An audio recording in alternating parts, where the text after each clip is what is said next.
Hi, my dear student. So, today we are going to start our very important chapter that is Partnership Final Account. Partnership final account ये जो chapter है वो commerce के perspective से बहुत ही ज़्यादा important chapter है। समझ लो कि ये जो चैप्टर है वो बेस है अकाउंटेंसी का। तो पार्टनरशिप फाइनल अकाउंट हमने 11th स्टैंडर्ड में याद होगा आपको कि फाइनल अकाउंट सीखा है। 11th के फाइनल अकाउंट में और 12th के फाइनल अकाउंट में बहुत ज़्यादा डिफरेंस नहीं है। 11th का जो फाइनल अकाउंट था वो सोल ट्रेडिंग फाइनल अकाउंट था। Sole trading final account means single owner and 12th का जो फाइनल अकाउंट है वो पार्टनरशिप है। Partnership final account means two or more than two persons in a firm. This is known as partnership final account. Now let us discuss about the meaning of partnership final account. Partnership is an organization where there is an association of two or more persons coming together to carry on a business with a view to share profit or losses of a firm. इसका मतलब ये है partnership एक ऐसी organisation है जहाँ पे दो या दो से ज़्यादा लोग साथ में आते हैं so that they should carry on a business activity और अपना जो प्रॉफिट और लॉसेस जो भी इस फर्म का होगा वो इक्वली शेयर करे या अकॉर्डिंग टू देयर टर्म्स वो शेयर करे। So let us discuss about the definition of Indian Partnership Act 1932, Section 4. It is a relationship between persons who have agreed to share profit of a business carried on by all or any one of them acting for all. So let us start with our final account. We are done with the discussion of partnership. Now I think we should start our final account, the main partnership final account. So first you should know what is a final account. Final account, it provides us idea about the profitability and the financial position of a business to its management, owner and other interested party. इसका मतलब ये है final account जो है वो आपको एक idea provide करता है आपकी प्रॉफिटेबिलिटी क्या है। प्रॉफिटेबिलिटी का मतलब आपको उस फाइनेंशियल ईयर में कितना प्रॉफिट हो रहा है, कितना लॉस हो रहा है, आपकी जो फाइनेंशियल पोजीशन है बिजनेस की वो क्या है, ये सब के बारे में कौन बताएगा आपको? फाइनल अकाउंट बताएगा। So we have various steps in accountancy. So number 1 we have journal and then second we have ledger, third we have trial balance and then finally we have final account. Okay, आपको एक चीज़ याद होगी कि 11th में आपने सबसे पहले क्या सीखा था? जर्नल सीखा था। जर्नल के बाद हमने सीखा था कि जर्नल की किस तरह से पोस्टिंग की जाती है लेजर में एंड देन लेजर का जो बैलेंस होता है वो किस तरह से ट्रायल बैलेंस में ट्रांसफ़र किया जाता है और ट्रायल बैलेंस को यूज़ करते हुए अब हम लोग क्या फॉर्म करेंगे फाइनली हमारा फाइनल अकाउंट। एक चीज़ आपको अच्छे से याद होनी चाहिए, याद तो नहीं होनी चाहिए, आपको पता होना चाहिए कि आपका जो फाइनेंशियल ईयर है वो स्टार्ट होता है 1 अप्रैल को और एंड होता है 31 मार्च को every year. Okay, now your format of partnership final account is we have 3 format. First is trading account, profit and loss account and then we have balance sheet. Trading account, so trading account के दो sides हैं, एक debit side और एक credit side. Okay, तो debit side में जो लिखा हुआ दिख रहा है आपको वो डायरेक्ट एक्सपेंसेस है और क्रेडिट साइड में जो है वो डायरेक्ट इनकम है। डायरेक्ट एक्सपेंसेस का और डायरेक्ट इनकम का मतलब ये होता है कि ट्रेडिंग अकाउंट में जो कुछ भी मेंशन है वो फैक्ट्री से रिलेटेड है। ठीक है, जैसे कि देखो ट्रेडिंग अकाउंट के डेबिट साइड सबसे पहली चीज़ क्या लिखी है? Opening stock. ओपनिंग स्टॉक का मतलब ये होता है जो स्टॉक पिछले साल प्रीवियस ईयर में बच गया होगा उसको हम लोग नेक्स्ट ईयर फॉरवर्ड कर देते हैं, तो नेक्स्ट ईयर में जाके वो क्या हो जाता है? Opening stock. ठीक है, देन उसके बाद है परचेज। इस करंट ईयर में अगर आप कोई भी चीज़ परचेज करोगे तो उसको यहाँ पे लिखना है लेस रिटर्न। अगर आप रिटर्न करते हो तो परचेस में से रिटर्न को माइनस करके आउटर कॉलम में अमाउंट लिखना है।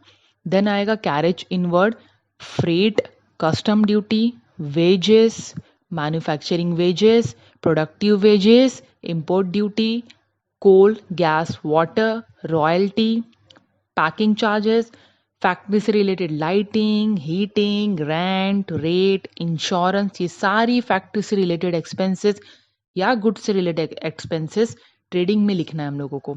और क्रेडिट साइड में देखो क्या दिया है? By sales, then less returns. Sales अगर हम लोग करेंगे इस करंट फाइनेंशियल ईयर में, रिटर्न अगर करते हो तो उसको माइनस करना है। गुड्स गुड्स गुड्स से रिलेटेड कोई भी चीज़ देखो तो ट्रेडिंग के क्रेडिट साइड में लिखना है, जैसे कि goods loss by fire, goods loss by theft, goods distributed as free sample, goods lost in accident, goods withdraw by partner या फिर goods withdraw for personal use, closing stock, ये सारी चीज़ें हमें ट्रेडिंग में मेंशन करनी है।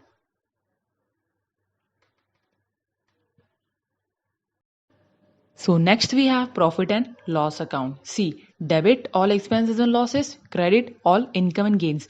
प्रॉफिट एंड लॉस में मोस्टली हम लोग कौन से एक्सपेंसेस और गेन्स लिखते हैं? Which is related to office, which is related to sales, which is related to store, which is related to marketing, which is related to showroom. ये सारे इनकम, सारे एक्सपेंसेस कहाँ पे लिखेंगे हम लोग? प्रॉफिट एंड लॉस में. Debit all expenses and losses, credit all income and gains. तो एक्सपेंसेस में देख ले क्या क्या एक्सपेंसेस में हमारे पास सैलरी है, rent and rate, insurance, electricity of office, lighting, telephone, printing and stationery, depreciation, audit fees. तो इसी तरह से सारे एक्सपेंसेस यहाँ पे मेंशन है. ओके. क्रेडिट साइड में इनकम अगर हम लोग देखें तो कमीशन रिसीव्ड. ओके, कमीशन जो है वो दोनों तरह से हो सकता है, डेबिट साइड में भी होगा, क्रेडिट साइड में भी हो सकता है. डेबिट साइड में वो कमीशन होगा जो आपने दिया है, मतलब कमीशन पेड.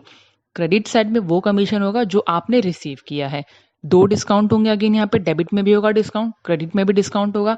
डेबिट साइड का जो डिस्काउंट है that is discount allowed. Discount allowed मतलब आपने जो डिस्काउंट दिया है, इसका मतलब आपके लिए वो लॉस है, इसलिए वो डेबिट साइड में है.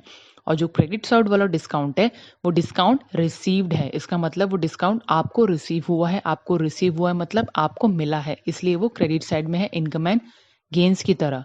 देन इंटरेस्ट दोनों साइड हो सकता है, interest paid again same funda, interest received. Okay. Then we have dividend on income side. Rent दोनों जगह हो सकता है, रेंट मस्ट बी पेड और rent must be received. Okay, last but not the least we have balance sheet. तो balance sheet में दो sides हैं, यहाँ पे ना डेबिट होता है ना क्रेडिट होता है, यहाँ पे लाइबिलिटी होते हैं और एसेट्स होते हैं. तो एसेट्स देख लेते हैं पहले. एसेट्स का मतलब ये होता है आपकी प्रॉपर्टी या ऐसा कोई अमाउंट जो आपको रिसीवेबल होगा फ्यूचर में. तो एग्जांपल ले लेते हैं कुछ. गुडविल है हमारे पास, प्लांट एंड मशीनरी है, फर्नीचर एंड फिक्चर है, equipment we have motor van, delivery van and then premises, freehold premises, patents, loose tools, goodwill, investment, prepaid expenses, outstanding income, loans and advances जो आपने किसी को दिए होंगे. तो ये सारी चीजें आपके लिए क्या है? एसेट्स है. ओके. देन आ जाते हैं लाइबिलिटीज पे. लाइबिलिटीज में हमारे पास सबसे पहले क्या है? Capital account. लाइबिलिटी का मतलब ये होता है ऐसा अमाउंट जो आपको किसी पे करना है, आपको किसी को पे करना है, या फिर लोन्स एंड एडवांसेस जो आपने किसी से लिए हैं, फ्यूचर में आपको उसे पे करना है, उसे लाइबिलिटी कहते हैं. तो कैपिटल है हमारे पास, जनरल रिजर्व है, देन लोन्स है, बैंक लोन है, loan from partners, loan from X, loan from Y. किसी से भी अगर आपने लोन लिया है तो वो लाइबिलिटी में आएगा. Bills payable, bank overdraft, sundry creditors, discount on creditors, outstanding expenses, income received in advance, ये सारी चीजें आएंगी लाइबिलिटी के अंडर. तो ये सब था हमारा पूरा फॉर्मेट और इसी के साथ अब हम इस वीडियो को एंड करते हैं. Thank you very much for watching this video.